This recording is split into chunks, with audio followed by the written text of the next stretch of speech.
Монгол Улсын ерөнхийлөгч Хүрэл Сүхийн үйлдвэр үйлчилгээний бодлогын зөвлөх Даваа Баяр харилцаа холбооны зохицуулах хорооны зохицуултын болгыг хэрэгжүүлэх газрын дарга Мягмар Наран болон холбогдох алба хэлтсийн дарга мэргэжилтнүүдтэй хүнсний хангамж аюулгүй байдлыг хангах талаар авах зарим арга хэмжээний тухай улсын хурлын тогтоолыг хэрэгжүүлэх ажлын төлөвлөгөөг танилцуулж санал солилцлоо.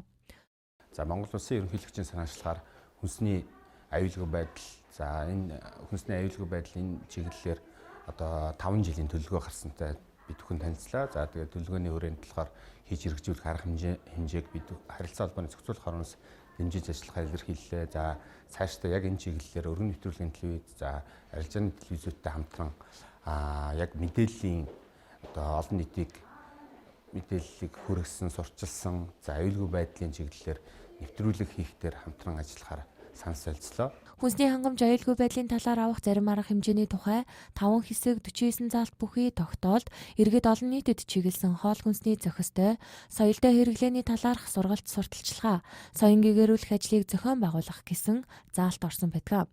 Энэ ажил Монгол Улсын харилцаа холбоо мэдээллийн технологийн салбарын зохицуултын байгууллага болох харилцаа холбооны зохицуулах хороо зохицуултын бодлогоор хамтран ажиллах юм а. Тодорхойлбол нийгмийн хариуцлагын хүрээнд бүх телевиз, радиогийн хөтөлбөрт хүнсний аюулгүй байдлын цаг нэвтрүүлгийг 7 хоног тутам тогтсон цагт явуулж ард иргэдийг хоол хүнсний зөв зохистой хэрэглээнд төлөвшүүлэх ажилд харилцаа холбооны зохицуулах хороо хамтран ажиллах юм а.